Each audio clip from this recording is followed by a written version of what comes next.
Welcome back to Podcast The Hero. This is the first episode of Season 2. Yeah. And really, Season 2 exists only because we took a break during the holidays and we needed to justify the break. So we said, oh, well, that was just the end of Season 1. Yeah. Duh. So, duh. That's good. I like that. I like seasons in podcasts that aren't like true crime or narrative at all. You're just like, that was the end of that season. There's no reason for it whatsoever. I like it. This episode is brought to you by Cornbot. Cornbot is a creation of the PTH fan community and lives exclusively in the PTH Discord. Do you want to let other fans know you're going to a specific show? Cornbot can do that. Do you want to be part of Discord and chill and get notified of fun community events? Cornbot can do that. But most importantly, Cornbot pays for our pod host. So get in the Discord by going to the link tree in the description. And there's an invite link to the Discord right in there. Click on that, join the Discord, and tell Cornbot he's a good bot. Or tell him to fuck himself. Yeah, you could tell him he's a bad bot too, and he gets mad. Does he get mad? Oh yeah, he doesn't like it. This doesn't sound like a very good sponsor. Yeah, I know. It's dangerous. And it's getting AI. It's getting AI. Even worse, dude. Yeah, so it's going to become sentient and murder all of us. I like that. Our guest today has a prolific resume. From metal to punk to death metal back to punk again. He started and runs a record label as well. Little known fact, he also wrote and recorded the international internet sensation called Papa Smurf, Will You Lick My Ass? His latest endeavors find him playing the stand-up drums in a nasty rock outfit called Hot Daddy and the Monkey Puppets Part 2, which is actually a sequel band, which is a brand new concept he has pioneered himself, modeled after the Marvel movie franchise. Without further ado, our guest today is Mr. Ben Murray. Hello, Ben. How the heck are you? Wow. I've never had such an introduction in my whole life. And how did you know Are about... you familiar with the Hot Daddy and the Monkey Puppets, the original one? I'm not. It's one of Jesse's bands from Full House. Okay. He starts it, and he plays the stand-up drums in it. Like he's fantastic. a stand-up drummer. And when he stand-up tells drums need to come back. They do. They really do. But when he tells all the family that the band is called Hot Daddy and the Monkey Puppets, they're all like, "Oh, Jesse, that's disgusting." What do you mean? What the fuck does that mean? That is a sick name, though. Yeah, yucky. Yeah, it is gross. Super duper gross. Speaking of super duper gross, I have some administrative stuff to get out of the way real quick. Oh my God. It's cold here in Detroit, and I've been wearing Uggs all day, and my feet are real ripe. And that reminds me, I need to apologize to Mushy, who is a member of the PTH community, and very early on in the Podcast The Hero lore, I went to Cheese's house barefoot, which was real gross. And then I showed my feet for the entire podcast, which was real gross. But what I didn't apologize for was on the way to Cheese's house, I stopped at Mushy's house and walked around his house barefoot and did not apologize to him for that. So, Mushy, I'm very sorry for getting my gross feet all over your wonderfully clean house. It's unforgivable. I know. It's awful. Ben, is Heartsounds dead forever? Good question. Yeah? Yeah. Forever. I mean, I think so. I think so. That's a really terrible answer to that question. Yeah, I think that's all we need to know, man. Well, thanks a lot. And good episode. That's season 2 right there. Yeah. I think that's the end of season 2. The podcast is done, dude. Yeah. No, I mean, I don't part of the reason for stopping the band was I kind of felt at my I wrote all that I could for that band. Like I didn't have any more riffs or ideas. which is a lie, and we'll get to that in a second. Sure. I mean, well, maybe, but no, I mean, I certainly felt it at the time. And, numerous members had kids. People just, moved on to different things. I can't see it happening again, but especially now with the Wilhem stuff, like, if, you know what I mean? I'm just busy with that. I mean, I totally understand. I hate it, but I totally get it. When you said you had written everything you could write for it, which is a total lie, because Never Landing on the latest Light the City record is a Heartsounds song. You can fight me over that. I fully believe that's a Heartsounds song that snuck its way onto that record. Yeah. So you do a lot of stuff. Yeah. Right? A vocalist, amazing drummer, guitar player, beat maker, songwriter. You do all of these amazing things. You're a business owner. You run a label. What I have heard is almost single-handedly. So does it make you feel good to know that, like, you make people like me feel super shitty about not being able to do any of those things? Does that make you feel good? Do you like to, like, have a feeling of... That doesn't make me feel good because I like you and I don't want you to feel that way. But if it makes you feel better, I still hate myself, like, massive. Oh, God. So you never win that war, right? Never. Thank you. That's very sweet of you. Yeah. How do you do CreatorDestructor by yourself? That's a lot, dude. Truly. Yeah, it's a lot, but it's been since 2006, so it's been long enough that I kind of have my process, and for every release, kind of know what I'm. I have like a flow now, and I have people that help me out that don't like work for the label, but like I have a PR person, I have a, et cetera, et cetera. Companies in different countries that help distribute over there and whatnot, But yeah, the day to day, I mean, everything's just me. But I don't know. I space it out, and I work from home here, and I don't know. It's fun to me, It's fun to me, and it's not a ton of like almost like tedious busy work. It's more kind of like a lot of planning and like thinking a lot of the time. I feel like, which is weird. Yeah, I get paid to think a lot. There you go. That's my day job, is just a lot of thinking. You guys get paid for this? Not for this. I don't get paid for this. Oh, this is not my day job. Wait till after this episode, man. Yeah. Oh, it's gonna blow up. We're going to the fucking absolutely moon, baby. Blow up. Yeah.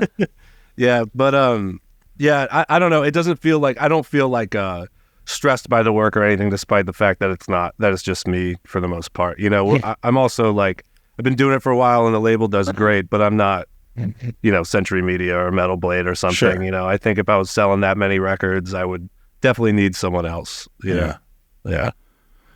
I'm just noticing this. Why did you copy my glasses?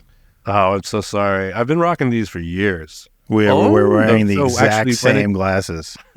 Are they the Wayfarers? Yeah, new Wayfarers. Okay, I haven't seen the new ones. I like the ones that angle out a little bit. Yeah, these are the ones that don't, because the ones that angle out on my face, like, I don't know, there's something weird. But yeah, they're the Wayfarers for dudes with giant heads. Gotcha. So, I can't help but notice, now that you guys mentioned my glasses. No, we can't see your glasses. They're see-through. That's true. Yeah, your glasses are nice. Oh, thank you so much. Yeah, I got them from a company called Furmoo. Yeah? Yeah. They cost like $75. Yo, that's a bad name for a company. They're not a sponsor, are they? No. Okay. And even if they were, that's our policy here, is you can speak ill of our sponsors. Oh, yeah, 100%. Okay. Very good. More fun that way. Yeah, and it's not like fur, like F-U-R. Like, you know what? That would be a worse name. It's fur, like F-I-R. Furmoo. Like trees that are cows. Yeah. It's weird. Wow. Cheap-ass glasses, so I tell you what. Well, nice. You would never tell. They look great. Oh, thank you so much, man. Yeah. Now, go ahead, Cheese. No, I was going to say, go. when we had Laura here, she told us that you slow down the music in the studio to record your guitar parts and then speed it back up so it sounds like you're playing real good. I was wondering if you were going to take that practice into the new Wilhelm stuff. Oh, wow. Man, Laura just divulging our secret process. All the secrets, yeah. That's so funny. No, I will not be implementing that technique, nor have we ever used it unless Laura's remembering differently. She could be. Yeah. Yeah, but slowing down, speeding up. That's good. That's fun. Yeah. So I got a bunch of stuff from my nephew. He's really into making beats, and he went like full Native Instruments, kind of like a whole setup, and then was like, I'm done with that. I just want to like make my own samples with a mic, and then like make my beats from that. I want to go like really bare bones. And so he gave me his whole Native Instrument setup, which was great. I have no idea how to use it. And then he also gave me this little guy.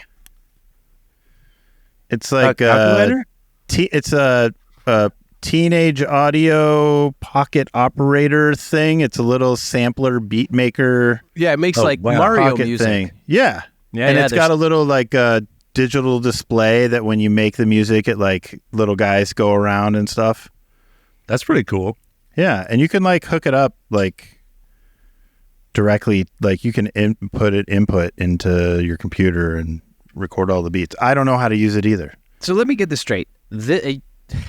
At no point in that did you have a question for Ben. You just wanted to literally... that was all lead up. That was all lead up to the question, which is, what do you use for making your beats, dude? It's so funny to me that you're even asking this in general, because like I think you're referencing, I think in the pandemic, I in deep dark waves of despair, I was like, I got to do something else, and like to kind of challenge my brain or something. And I love hip hop a lot, so I was like, let me make some beats or whatever, like try to make some boom bap sounding shit. And I haven't done it in years. I did it in 2020, and I made like maybe 50 beats or something. And they were really cool. I like them, but I use just like a Yamaha keyboard.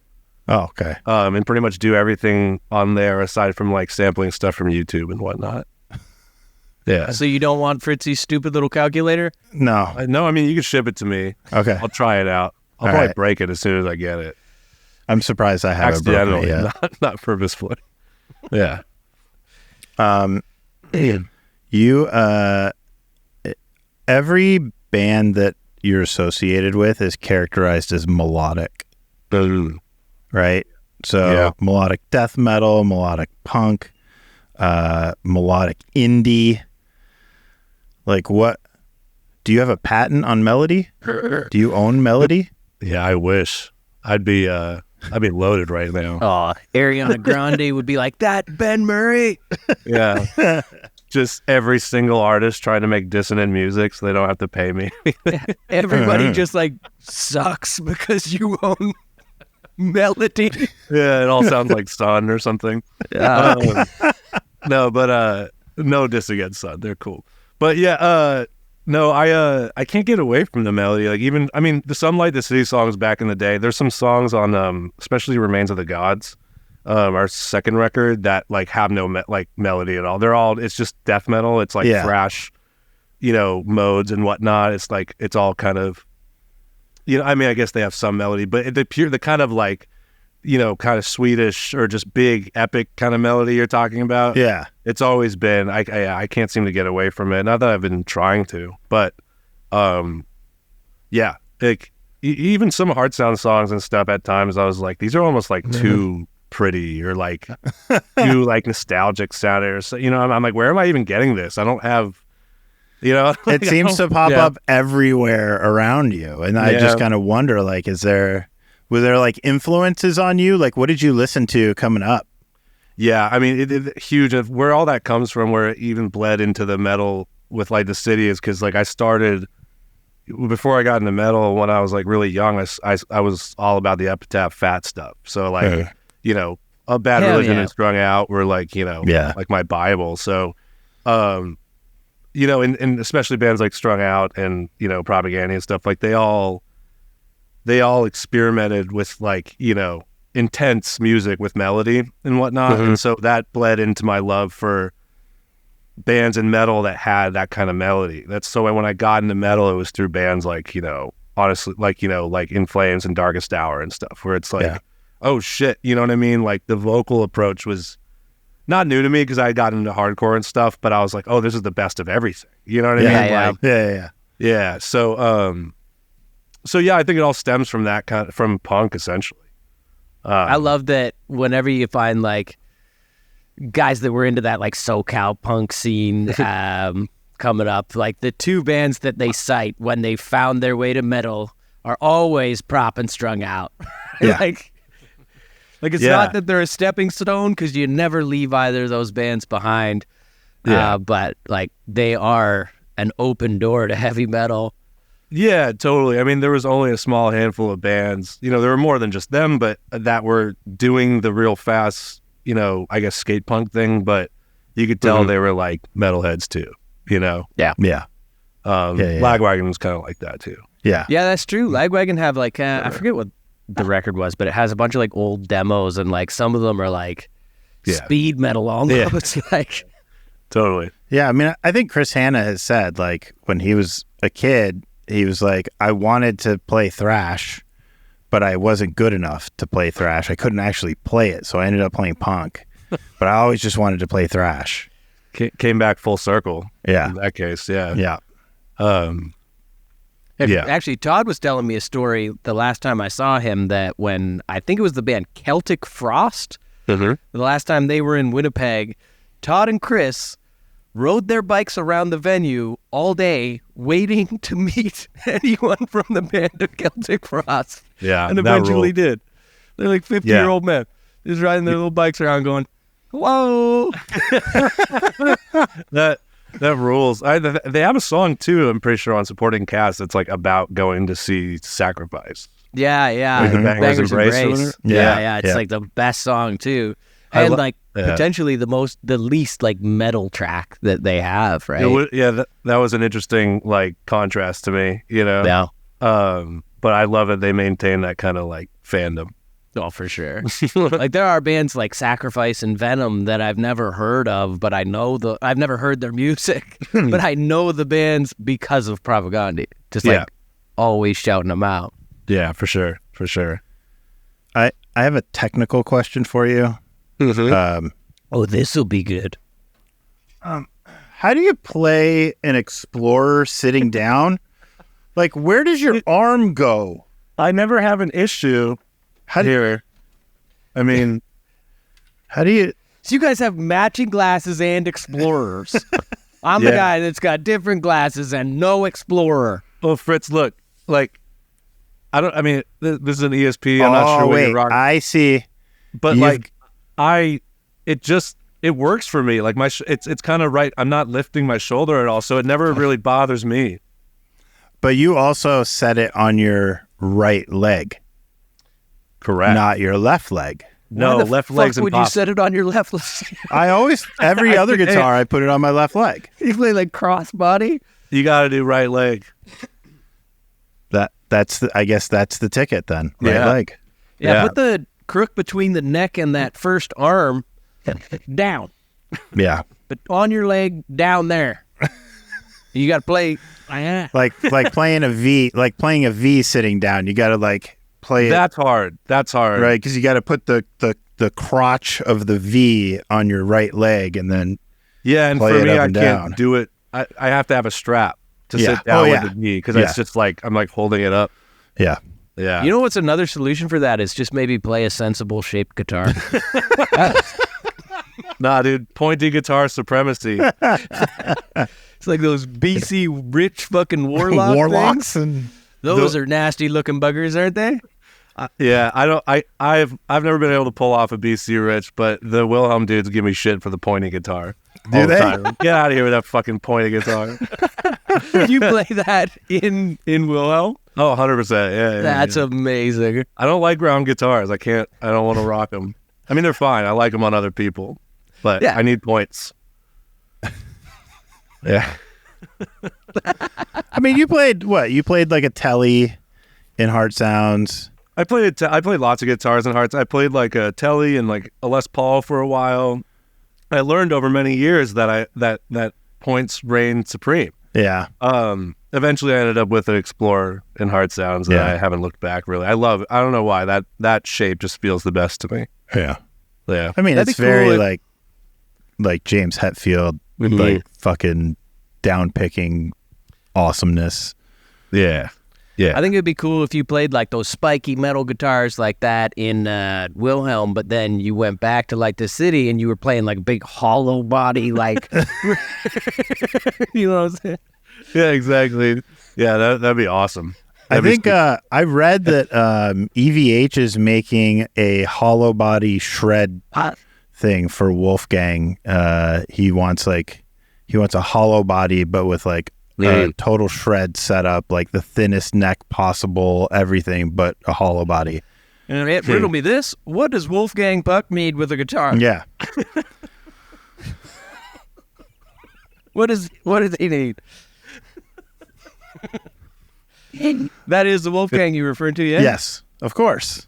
Is there another? Yeah. Wolfgang Puck. There aren't many Wolfgangs, which is what is funny about that. You know? You don't meet them often. No, you got to get that goat cheese pizza, man. Yeah, and when you do, you savor it, you know? Yeah. Yeah. And then you rip a fucking six solo on top of it. Yeah. All right. My brother has the shredder for sure. My brother has some questions. He's a cheese shredder, man. Oh man.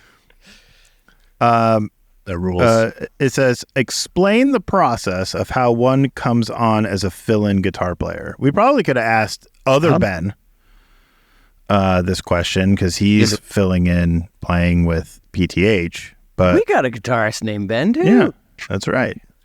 There's so like how do you learn the riffs? So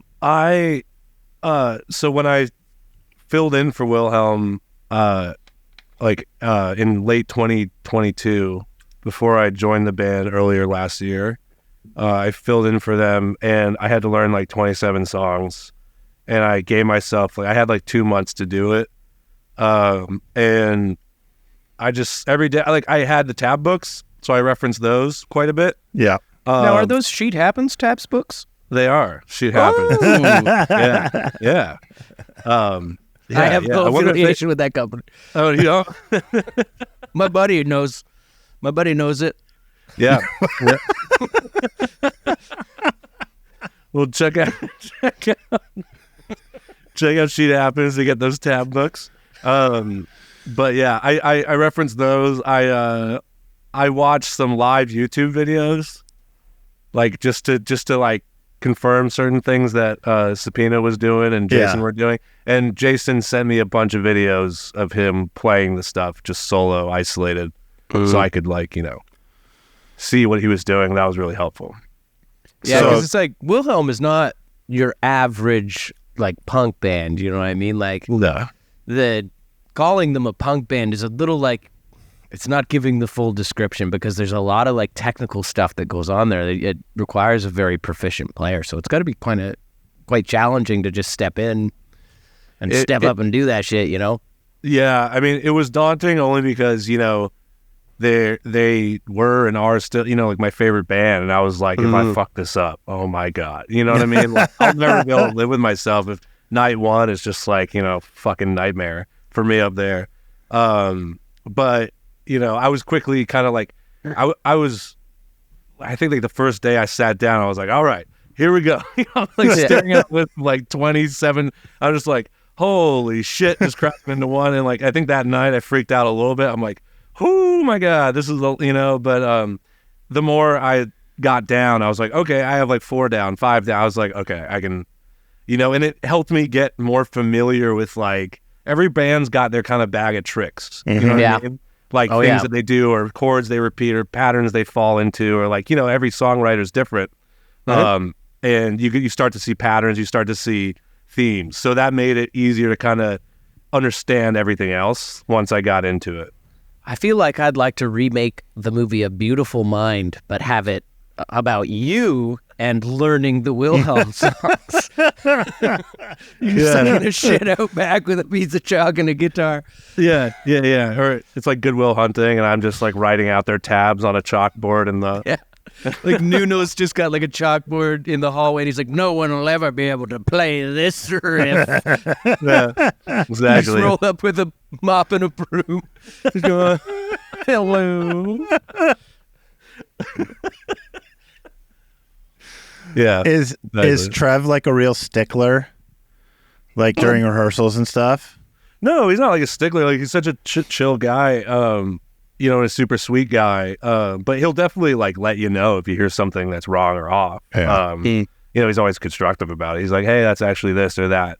But for the most part, like, going into it, it was super smooth and easy, and like, you know, no one made me feel like anyone was laser focused on me. But I was confident enough going in that I was like, oh, like the muscle memory's there. Like I felt confident, so that helped. But no one in the band has any problem telling anyone like, hey, this is off or that's off, because no one takes shit personal. You know? Yeah. We're just trying to make it sound as good as possible. So I encourage anyone to let me know. You know what I'm saying? Like, if anything's ever off, I'm like, oh God, please let me know. You know? Oh, you mean like in that anyone? Case, Like, in you're that talking case. about like the crowd between songs being like, Yeah, heckle me as much.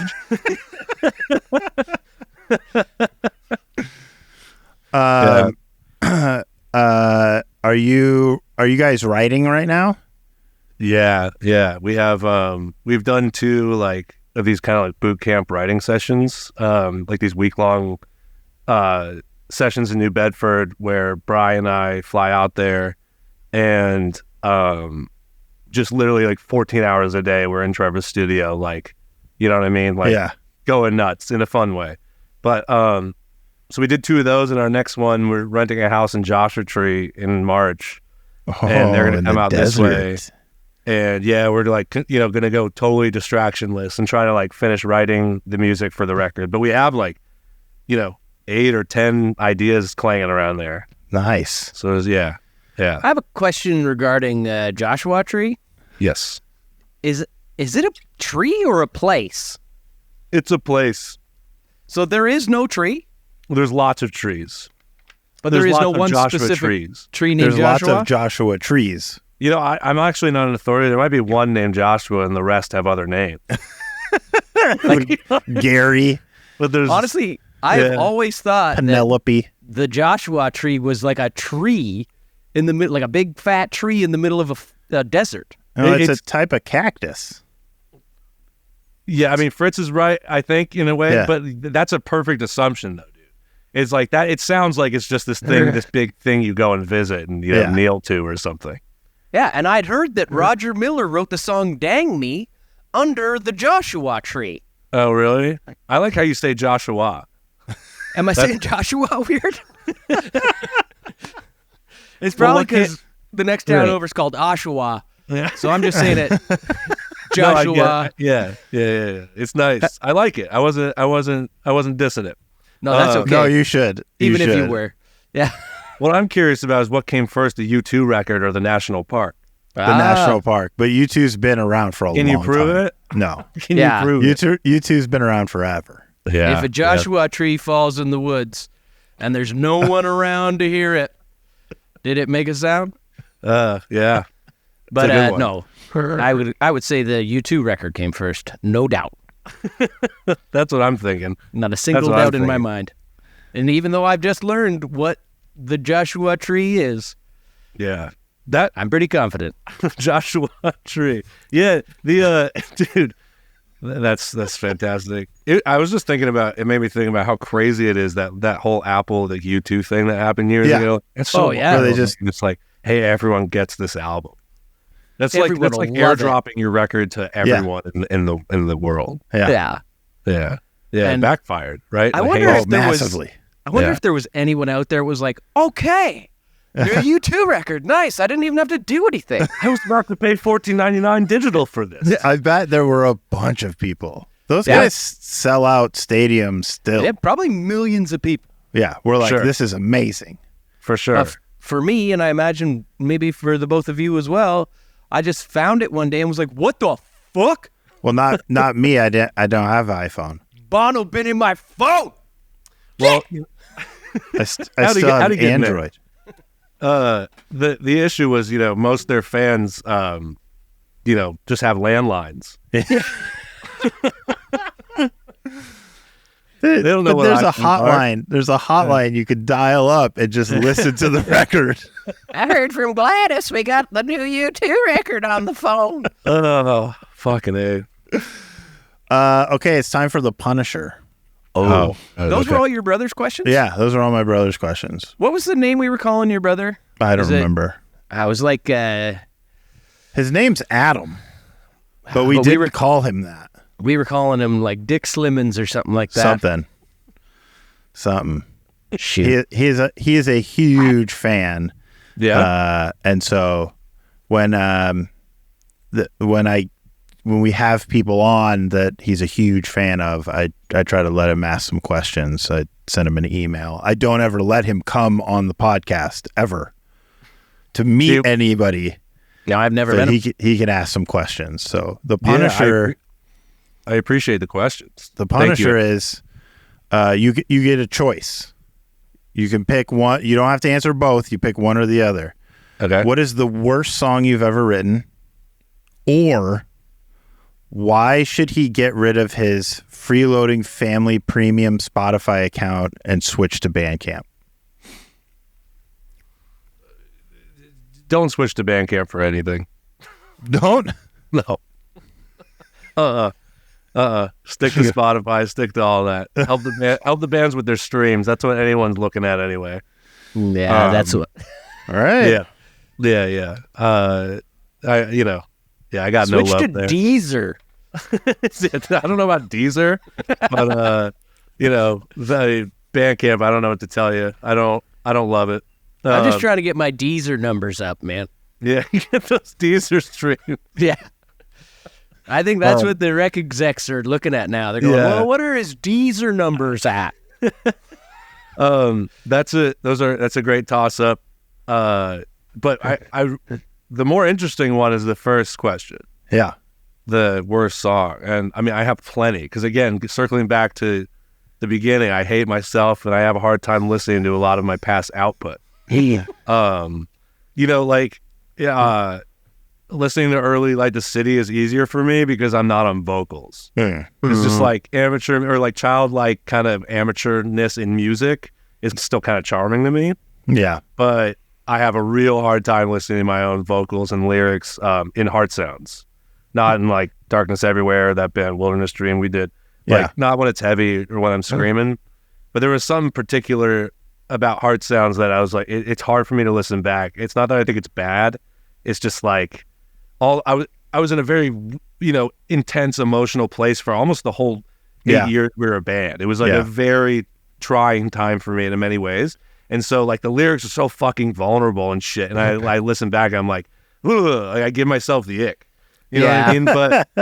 But like, and that doesn't happen to me with screaming. It's like, which is why I like it. And I can't even, to be honest, I mean, I'm rambling now, but I've noticed that I can't even listen to much music that's like kind of emotionally manipulative. Like that's how I describe it. Like really like sad songs or like I used to eat them up, but like, like anything that's just really heavy or something. Like if I got in a lift and, the postal service was on or something, like I'd want to kill myself. I'd be like, oh my God. Like I just don't want to feel that kind of shit, which is why I listen to a lot of hip hop and metal is because it's like, the rapping or the screaming, it just doesn't influence my mood. You know what I mean? Yeah. It's a weird thing. But anyways, so back to worst song. I don't know. I mean, like, some of probably Heartsounds' favorite, or like fans, probably some of their favorite songs are like, I'd be like, oh my God, like I can't do it. Like the first track on Until We Surrender, I'm just like, I don't even know how I kind of let that out the gate. Really? Yeah, dude, That's I'm telling you. But it could very well be like the equivalent of audio body dysmorphia. Yeah. You know what I mean? Where I'm like, I just can't, it sounds too young and like on the nose to me. Or like, you know what I mean? Just like, sure. hard on your sleeve too much, like no pun intended. But like, you know what I'm saying? Just so it's uncomfortable for me. So I would say like, God, I mean that's an example of that song, but I don't know. I get there's not one that pops up to me like holy shit. And if there was, actually, I probably wouldn't want to point people towards it. Yeah, good point. I think that's interesting because, like, I feel similarly. It's very difficult to listen to the songs where you were most vulnerable because you kind of wrote that song to get it out of your system, right? Yeah. And then, like, revisiting it, you're just, like, revisiting who you were. And sometimes you're revisiting the fucking pain, which sucks, and sometimes you've grown so much emotionally and intelligently that like when you revisit like a younger version of yourself expressing yourself with extreme vulnerability, it's like embarrassing, right? Yeah, it could be embarrassing, and usually just to you. You know what I mean? It's usually just your own perception because it came from you, but also like, you know, growth emotionally, but also growth like musically and stuff. You know what I mean? Yeah. Where I'm like, oh my God, you know, like I would have never chosen that vocal melody, or you know what I mean, like things like that will bother me deeply, you know. Yeah. But you know, you got to move on, I guess. It's all you really can do. Keep writing records and songs, trying to get better, you know. Yeah. Well, and I think there's also like there's a little solace in the fact that like those songs meant and continue to mean a lot to people who listen to them, right? And so even though it may not like do it for you anymore, knowing that like there are people out there that you're going to play that song live and they're going to sing it at the top of their lungs because it means everything to them. You know what I mean? Yeah. Like that kind of helps a little bit, I think. No, it does. It's like it is very like it's humbling that this stuff resonates with people, and I think Heartsounds particularly. I mean, even like the city, but two different styles. Like there's certain songs or whatever records that like seem to. I mean, I've seen a lot of Heartsounds tattoos for the size of the band that we were, which is not big. Like I've seen a lot. Like it means a lot to a lot of people, and so I think they connected with that stuff. And it's sometimes, you know, if I revisit the band or something on some drunken night and I'm like, let me listen to this or some, you know, like I'll give myself the ick, but then I'll be like, oh dude, like this song that I wrote like in my apartment when I was like miserably depressed, like has, you know, 500,000 streams or whatever. You know what I mean? You're like, that's fucking crazy. Like if you told me when I was writing 400,000 of them are probably me. Exactly. Yeah, my mom. Yeah. No, but like, you know what I mean? It's just like that makes me feel like less of a fucking loser about whatever I'm, you know, in my head about. Yeah. But yeah. I hear you. That's a great answer. Yeah, that's a really great answer. That's a great answer, Ben. You nailed it. Dude, you knocked it out of the park. Does that after every quest? That'd be like, fantastic, man. Good job with that. Yeah. Good job. Yeah. Little pat on the back for you. Feels good, I gotta say. Okay. Sports.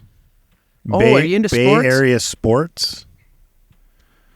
I'm the wrong guy to talk to. Okay, good. I only like one sport. Yeah, what's that? Lacrosse. Lacrosse, yeah. He's a huge into professional lacrosse. Yeah. All right, cool.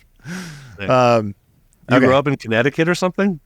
I feel like lacrosse is huge in Connecticut. Yeah, 100%. Yeah, it's pretty big in Canada. Like, we got professional teams. Yeah. My brother-in-law actually, he almost went pro, but then he found out that the pay was $8,000 per year, and he said, "I think I'll go on to be an engineer."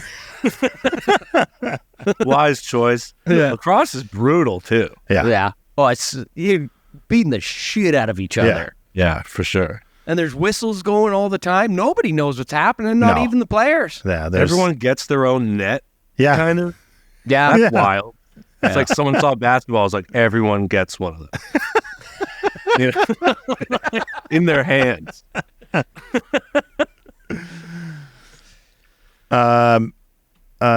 Okay, so I have a game. Wait, I got a question before you ask your game. Okay. Was there any thought to bringing Laura with you to Wilhelm? Oh, man. Because I feel like you two are such a good duo. I didn't mean to do it like that, but you're a good duo. Yeah. And like, not a serious question, but that would be cool, wouldn't it? Yeah, that would be sick. Trev often talks about, we need 3 guitar players. You know, I don't know that Laura would be the first up for that. She has a kid and whatnot and all that, and you know, and you know, I would probably just like go back, revert back to my ways of like roasting her, and we would be bickering in no time. You know what I mean? And it would be uncomfortable for the other Wilhem guys. But no, I was going to say, like, travel for Wilhem's got to be a huge pain in the ass. It's pretty intense. Well, it's intense in the sense that like I'm in California, and so to start everything, I have to go to, you know, Massachusetts first. Yeah. But you know, small price to pay to like fucking play with Wilhem, you know. Yeah. But no, I mean, Laura, I wish I was still playing with Laura in some capacity. She did, because I miss her, you know what I mean? Like in that sense, I see her all the time and stuff, and she's killing it, you know, as a mom and with her career and everything. But, you know, that kind of connection's like always there, and I always like collaborating with her. And she did a guest vocal on the Darkness Everywhere EP. Yeah. And so she was on the No Chemistry record I did. Like I try to sprinkle her into everything. I try to keep that going, you know, I think it's fun. That's awesome. Yeah, yeah. But, you know, she's going to have to fight me for the Wilhem position. Yeah. Okay. You were in a band called Light the City from the Bay Area. Lighting up a city in the Bay Area. There's another famous band that's famous for lights going down in the city from the Bay Area. We're going to find out how much you know about Journey. Okay. All right. That's a long walk back to the car, buddy. I know.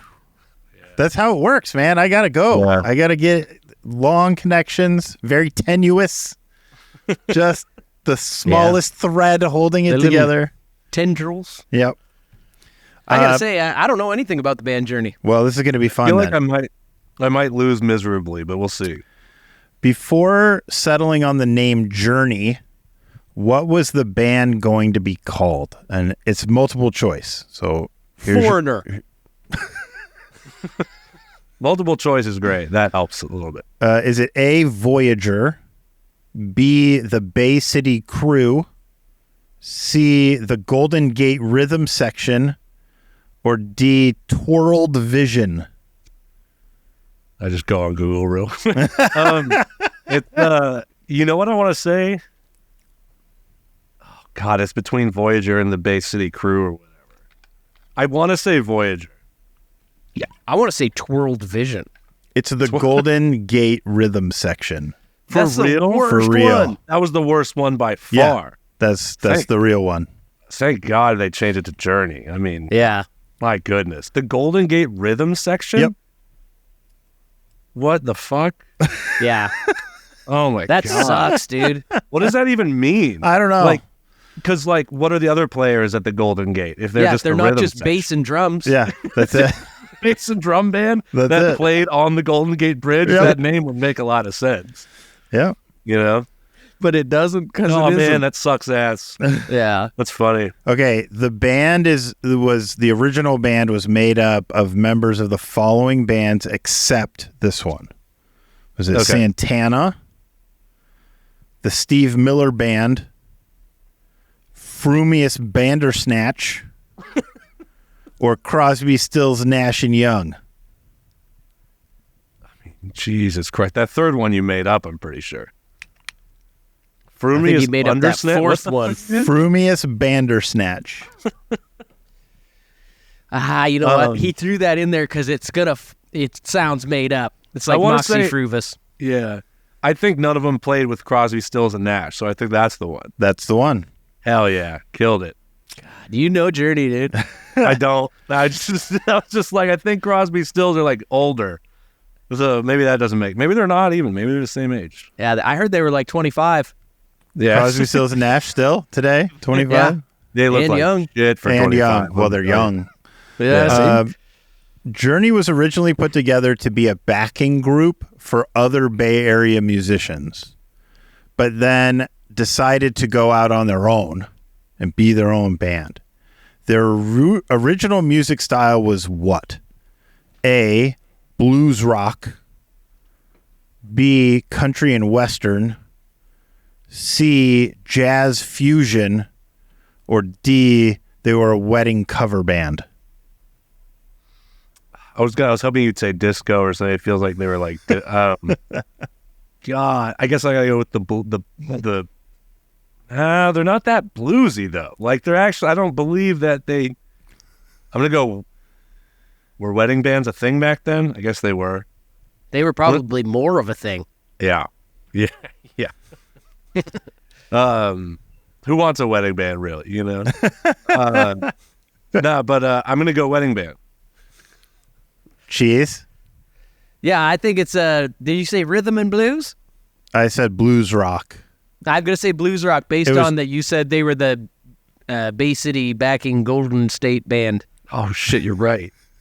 Jazz fusion. Oh, but they were a jazz fusion band. Just play the right note. Fusion anything kind of sucks, to be honest. The last question. Journey's first public appearance was at the Winter Ballroom on December 31st, 1973, to an audience of 10,000. That was their first show. Their second show was where and to how many? A, at the Fillmore the next night to 2,000 people. The Avalon 1 year later to 250 people. Neil Sean's cousin's bar mitzvah to 85 people. Or Diamond Head Creator Hawaii to 100,000 people. What in the fuck? I'm going to go to Fillmore to 2,000 people. I'm not going to answer this question because I didn't listen to it. I'm more curious about the Winter Ballroom holding 10,000 people. What venue was that? I remember. Yeah, that was odd. That's odd. It's what is it? Winterland Ballroom, right? I think. Yeah, but I gotta say, 10,000 people. It was like a New Year's Eve something. Yeah. And the next day they flew to Hawaii to play to 100,000 people. That's so sick. Can you imagine? That's like, their second show ever. Were they on MySpace? On MySpace, yes. That's how they did it. It was a live all stream. Those bands did it back then. It was a live stream on MySpace first. It was Job for a Cowboy and Journey. Yeah. You know? It was quite a time. Devil Wears Prada were right in there too. Yeah. Suicide Silence and the Golden State Rhythm and Blue, whatever the fuck that thing was. Golden Gate. Yeah. So listen, I got a game too. I'm done. Is your game's over? Yeah. Oh shit. I got a game as well. Your games are always real scary. My games are good. And there's no multiple choice here. You just get it or you don't. That's all it is. Okay. And the game is, who am I thinking of? Okay, so here we go. And there's questions. Don't worry. It's not just I'm going to think of someone and you got to figure out who it is. That's what I thought it was, and that's like the sickest game of all time. It's just like, who am I thinking of? Just and then try. Go silent.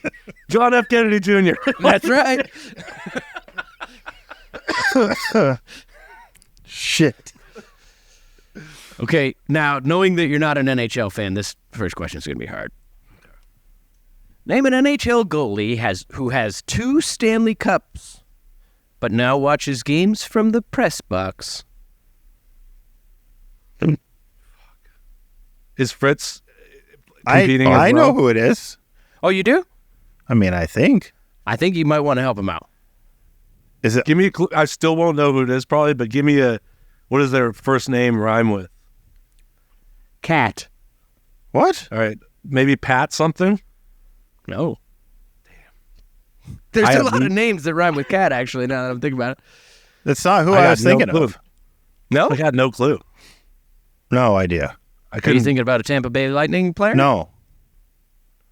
Is it Art Vandelay? It is. It's Art Vandelay. Right. It's Matt Murray. Oh, my great uncle. I think I see where we're going with this. Yeah. Name a comedy movie star from Ghostbusters that everyone once loved, now everyone kind of thinks he's a dick. Do people think Bill Murray's a dick? I do. He did a thing, I think. Yeah, he did. Oh, wait, what, did he get canceled or something? Or He did a I'm an old white man with a young co-star thing. Gotcha. Yeah. Yeah, but he also did just like dickish things. Like he strangled somebody on the set of SNL or some shit like that. Oh, yeah. And if it was Chevy Chase, that's cool. It probably was. Yeah. If it was anyone else, probably a problem. They refused to be on set at the same time on Caddyshack, and that one scene in his little shack where he's trying to play through his shack is the only scene in the movie where they're together, and it was like a nightmare to get them to agree to be on set at the same time. Apparently, though, two Chevy assholes together. Yeah, Chevy was a nightmare apparently too. So that's horrible human. Yeah, Chevy Chase sucks. Yeah, in every imaginable. So you're talking about Brian Murray Doyle, right? That's who you're talking about, Brian Murray Doyle. Yep. What is the name of the character played by Rhys Darby in the Flight of the Conchords show? I mean, I remember the show, and I'm assuming it's Murray something. That's It's just it. Just Murray. It's just Murray. Now, here we go. Last question. Okay. Name the titular 90s sitcom starring Candice Bergen that followed the adventures of a star reporter for a news magazine. I actually don't know this one. I do. Why? That's just what? What is it? It's Murray Brown. Murphy Brown. Yeah, I was going to say Murphy. I was like, is it Murphy Brown? Like, you wouldn't do that to me, right? You wouldn't bend the rules of the game three-quarters through. I didn't know it was called Murphy Brown. I thought it was called Murray Brown. Oh, no. Yeah, I mean, my favorite actor, Eddie Murray. Yeah. Yeah. Hilarious. He's very good. Yeah, hilarious. Yeah. I think it's time for gifts. Oh, sweet mercy. So do you want to go first or do you want to go second? You know what? Let's let Ben decide. Whose gift would you like first to see us give to one another? Yeah, let's go with you. I can't switch. It says I can't switch mics while I'm recording. Well, that just ruins everything. Oh, shoot. So I made a song. Yeah. Yeah? Yeah. And I'll put it in post, but I'll play it through the mic. A song for this episode? A song just for this episode. Oh, my God. I feel bad because Fritzy hasn't heard it. I sent it to him, but he promised me he wouldn't listen to it. I did not listen. And I feel bad because I was like, I tested it out earlier today. I was like, just switch the mic input to my Mac and it'll do a thing and whatever. And now I click on the button and it goes, you're not allowed to do that while you're recording. Dude, this song is brought to you by Season 2. Some more of the same old bullshit. What was the cliffhanger of Season 1? I don't even remember the last time we did one of these. Yeah. That was the cliffhanger. I think that was the cliffhanger. I think Fritzy died or something. Yeah. Mm-hmm. Oh, no, Fritzy was taking his dog to put it down. That's not true at all. What? My dog is just fine. Oh, she recovered. It got bad. All right, let's crank this up. I'm just going to hold it up to the microphone, and here you go. Best of luck to everyone. I've just been anywhere else I'd be a 10, except on this podcast where I'm sat between two very sexy men. Oh, I like the horn at the end. Oh, thank you. You see, so what I was saying was, in the company of anyone else, you'd be a 10, but when you're here with Fritzy and I, unfortunately, we're just very sexy. We're just incredibly handsome.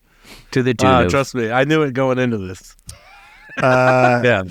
All right. So Oh my God, that was awesome. That sounded so good. How'd you record that? With a computer. He hired studio musicians. I went to Revolution in Toronto, that studio Rush owns, and You took a whole day. You made a whole day. That's actually Alex Lifeson on guitar. It must have been pricey. Yeah. It was the last thing Neil Peart ever did. All right. You know those little charms that you get with your best friend, and then you can split them apart and you each take half, and then you put them together? Well, I made us some little crafty charms. And it says best friends, and they have little they're on these it's a necklace, Paperclip necklace, a little paperclip necklace, and then when you split them apart, this side is for me. Hang on, and this side's for me. Hold on, I'll hold it up. It says best friend, and your side says, I mean, we know each other. I wouldn't call us friends. That's your half of the best friends medallion. That's pretty good. I consider you a friend, especially after this. There you go. So yeah. I mean, awesome. I wouldn't call us friends, but Are you gonna mail that to me? Sure. If you're a real friend, you would. I mean, but then you have to give me your home address, and then all hell breaks loose. And all hell breaks loose. Because I got a lot of connections in the Bay Area. Yeah. Because I grew up there. My brother lives there. He was actually born down by the bay. I was born in the East Bay, and where the watermelons grow. Yep. I remember on Laura's episode, you were at the trivia was about Trader Vic's. Yes. Yeah. Yeah. Ooh. Yeah. Yeah. And I didn't know what you guys were talking about. And then I watched something, and they were talking about Trader Vic's. Oh, yeah. I can't remember what it was. Yeah. It's a restaurant. Staple of the It's day. a restaurant. No, I can't remember what I was watching. I recall that you were talking about a restaurant. Got it. I got it. I thought it was like a grocery store, though, the whole time. That's how Trader Joe's got its name. It just stole it from... It was two brothers, Vic and Joe, and they had a falling out. Latte Larry and Mocha Joe. Yeah. I mean, there's only so many ideas and names, Yep. We don't have any of that stuff. No, you have milk in a bag. Yeah. You have... and you know what? They still deliver your milk to the door. Here's a question. Yeah. How come some Tim Hortons have chili and the others don't? Well, the fuck's up with that? All Tim Hortons support genocide. I don't know. The chili You'd be surprised when you peek behind closed doors of every business. They're usually genocide. They're usually behind genocide, yeah. They're usually doing a genocide or two. That's one of the foundations of starting a business. Yep. Yeah. Now, would you say your record label is this? Except for that. It's the only exclusion. I know for a fact Sheet Happens is up to no good behind closed doors. I've been in there. I've seen. I can't comment. Do you like Tim Hortons chili? I do, to be honest. What's great here, what's funny is I get it. If they have it, I love it in the morning with Nothing the nice like coffee. A breakfast chili and a donut. Chili in the morning is good. Chili, I mean, dude, it's freezing out, it's snowy. Yeah. You get an iced coffee and a chili, but then everyone makes fun of me because it's yo, are you trying to shit your pants or whatever? And it's always fine. I think I've worn down my stomach and just my body to the point where it could take anything. It's just a big trash can. Yeah. And I think, they're mostly just making everything out of soy now anyway. Yeah. Yeah. They just pack everything full of soy and go, it's chicken. It's chicken. But I like a savory breakfast. You like a savory breakfast? I think more people, should eat things like that. That has given me an idea. I think I want to get the chili, and then I want to get the plain old-fashioned donut and just dunk my donut in the chili. Donut? Yeah, I never understood things like that, like the French fry and the milkshake thing. I'm it doesn't sound donut good and chili. Yeah, it's the sweet and the salty. It's a combination. It's a beautiful thing. But it gives me diarrhea, so Yeah. What doesn't? I can't do it. So you do it every day. What doesn't, I though, wish. Cheese? There's nothing that doesn't give you diarrhea. Well, some things don't give me diarrhea. Like a rice cake? Rice cakes don't give me diarrhea. There you go. For the win. That's right. We got it. And you know what? I for sure have gotten diarrhea from rice cakes. You have. Oh, yeah. For sure. For sure. You have a sensitive tummy.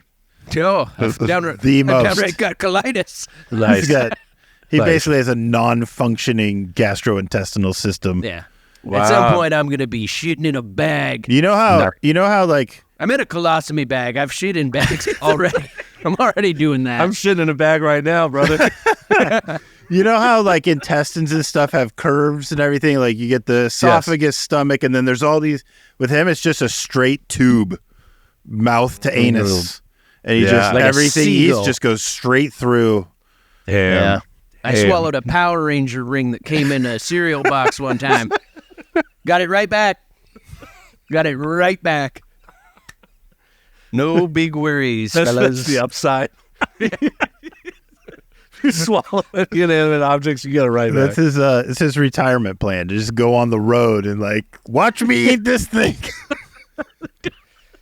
I did one time swallow a big ass googly eye because I thought like, oh, this will be funny. It'll come out and it'll look like my poop is winking at me. But it gave me diarrhea.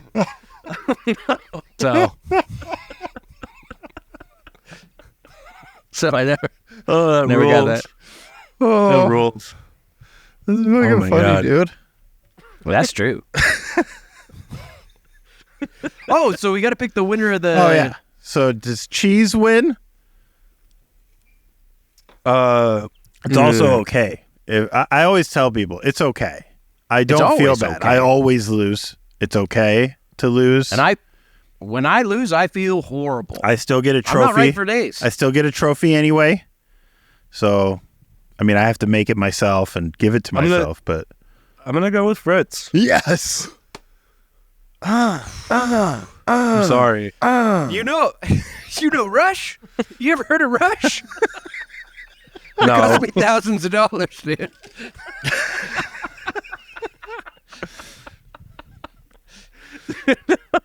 Oh, man. Yeah, you That know. was Geddy Lee on the honker at the end there.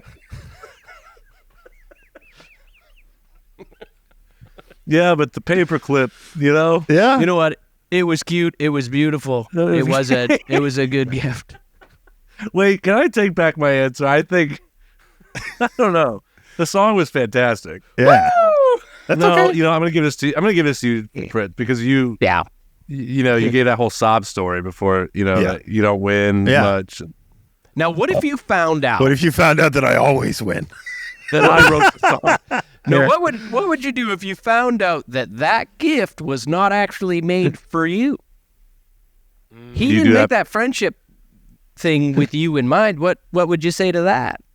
I'd be pretty hurt, to be honest. Yeah. I'd be pretty. How can I actually prove? Yeah, is my name even on that Nope. thing? Well, yeah, you Yeah, could. you could have used it with anyone. You could go back in the podcast history and see that we just have been making the gifts for each other, Yeah. and that it's not for the guest. Did you re-gift? They'd always put your name on it. Sure. Oh yeah. That wasn't there before. I don't think. No, it was there the whole time. My finger must have been covering it. See, I actually included you in my gift. I actually focused on you in my gift. Yeah. You're really yeah, selling it's it hard. really I think good. you should give it to Cheese. It sounds like he really needs this win. Yeah, It feels you like get he it. does. You get I it. kn- You get it for sure. With all the diarrhea and whatnot. Yeah. No, you know what? I've had too much diarrhea to lose. I just can't lose at this point, even if I have to beg. I don't have it in me. No, you Don't don't have use anything anymore. in you. It just goes right out. Just right out. That's true. That's how I stay so paper thin and red like a tomato at all times. My blood's very close to the surface. Oh my God. Now, I'd like to introduce a segment that has nothing to do with the interview whatsoever, but I'd like to introduce a segment where I'm going to fucking bitch about something. Oh, this is new for season 2. Yeah, and I was cruising the heavy metal subreddit the other day, specifically r/metalcore, and there was a thing that said, what band members have you met? Who was the nicest and who was the rudest? And one person by the name of SumKnotz24, that's SumKnotz24. Of course, there's a Z in there. Said, Andy and Jordan from Every Time I Die were gems. Same with The Devil Wears Prada, ABR and Alexis on Fire Boys, Davey from Vanna, and Jason Butler from Let Live. Felt like I was talking to friends I've known forever. Amazing dudes. Only negative interactions I've had was Rody from Protest the Hero, spelled Rodey, the Ginger from 4 Years Strong, and Tyler Carter. All of them were rude, full of themselves, and acted like it was a chore to talk to fans. Oof. That's fucking bullshit! Let me say that I'm proud to be in the company of that Ginger from 4 Years Strong, because I met Alan as well, and he was a very sweet guy. Very, very nice. You're such a sweet guy. I couldn't imagine that this story is true. Right? And then Tyler Carter, someone said later on that guy was a sexual predator. You're lumping me in with a fucking predator? Yeah. What the fuck? The assholes I've come across were, Michael Jackson. Right. Bill Cosby. Rody. Lumping me in. I don't know this Tyler Carter guy. He might not be that, but someone said later. Yeah, but here's my thing. Yeah. I don't think it was me. I think that kid was being a fucking dickhead, and I just wouldn't give him the time of day. I'm a nice fucking guy, and any stupid little asshole who wants to write about me on the internet being a jerk can fucking kiss my bare bumhole. I'm right there with you, man. I mean, this guy's writing, he's writing comments on Reddit. So he's spreading vitriol, and things are bad enough for him. Yeah, that's true. Yeah, didn't even spell your name correctly. I know. What an idiot. Yeah. No wonder I didn't want to talk to him. No wonder I thought I was better than him. I know how to spell my own name. That'd be great if you didn't know how to spell his own. Yeah. I probably was rude to him or something. I don't know. It is funny about that. It's people don't understand all the time, and you should do your best to, people in general to be nice to any fan or whatever. I don't think people realize like how tired some bands are on tour and how you could like absolutely misconstrue a kind of like thing. You know what I mean? Yeah. Yeah. You'll hear stories about certain people or, a story or something. You'd be like, dude, I couldn't see it happening. Like, what are you talking? Like, and it's like, people don't know, fans don't know what people are dealing with on the road. It's, it could be a lot of darkness and bad shit. And also sometimes. like, I think fans often don't remember that like people in bands are people too. Everybody has up moments and down moments, and for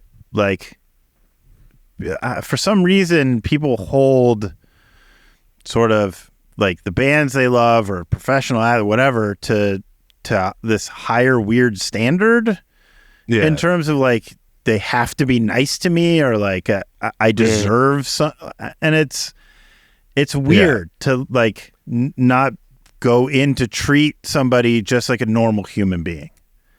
Yeah. And you know what? I do like to strangle at least one fan per night. Yeah.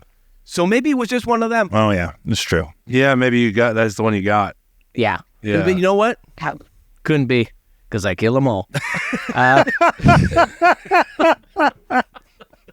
They don't walk out of there. You know what? You spend so much time being nice to so many people. You got to strangle one of them to death. Yeah. You got to. That's how you continue being kind to everyone. Yeah. Yeah. It's like the Purge, right? Yeah. That's exactly what it is. Yeah, you got to get it out, Yep. dude. You got to get it out. If you're not doing that, that's my number one tip for success in the music industry. Strangle one kid a night. Doesn't have to be a kid. Could be an adult. Demonetized. But you got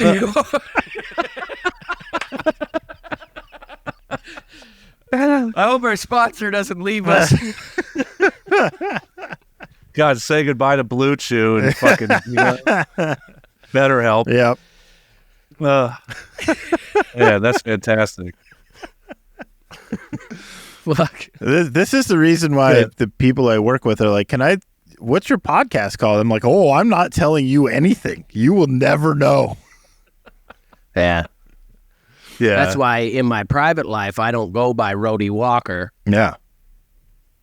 Yeah. Yeah, you got to stay safe. That's why I'm Jim. my online persona is an entire persona that does not meet who I am. Oh, that's true. So you're Fuck, that's catfishing smart. This everyone. mustache isn't even real. This is a disguise. Like, I take my kid to school, and his principal's, like, probably looking everybody up, going like, here's Houston's dad talking about strangling kids to death. One a day. They're not getting to minute whatever this is No. in the Yeah. pot. No wonder he said, fuck you in class today. No wonder Oh he's my the God. kid that swears. Fritz, are you just wearing a Groucho? Yeah. This is yep. He Yep. takes it off. Yep. The nose comes off everything. Yeah, Oh, that's sick. a merch item we should make, like a Fritzy Groucho mask that's that's sick. like That is glasses funny. with your big With my friggin' honker nose with the big like turn in there, and then Yeah, but you know what will happen then if you do that is someone will spoil the fun. They'll be like, oh, did you know Groucho was like a predator? oh or yeah, something? yeah, something. That's true. Oh man, from that time period, Yeah. it was lawless. Everybody was. Lawless. Those guys I were all can't freaks. imagine anyone doing Freaks anything and creeps. untoward in that time. No internet, no cameras. Yeah. She had Nothing. Yep. no can't prove it. forensic technology. You can't prove No. that Groucho was anything but an upstanding citizen. I dare you. Yeah. That's crazy even seeing like true crime documentaries from like the 80s or like about cases of the Yeah. 80s and Oh, yeah. people were just stumped. Yeah. Like, Just like, how do we "Huh?" solve it? No idea. Did anybody say that they did it? Be out there somewhere. Anybody see him? What do you look like? Draw it here. Yeah. Oh Oh man. man. Fuck, everybody's dead? Not a single... You're gonna kill me, dude. Oh. Jesus. Well, I think that wraps her about up. Oh shit. There's one thing left to do, which is the sign off for the episode. And this is where if you've got something you want to plug it, and then tell us who you are, and then you got to tell everybody to eat shit and go fuck themselves. Okay. So there you go. Okay. Should I go? Yeah, go. Okay. Check out CreatorDestructor Records. Go to CreatorDestructor.com for all the latest and greatest. Check out a Wilhelm Scream if you haven't heard the band. Check out Darkness Everywhere. I'm Ben Murray. Go eat shit and fuck yourself. There you go. Motherfucker. Yeah, Oh, yeah. there you go. Fuck yourself.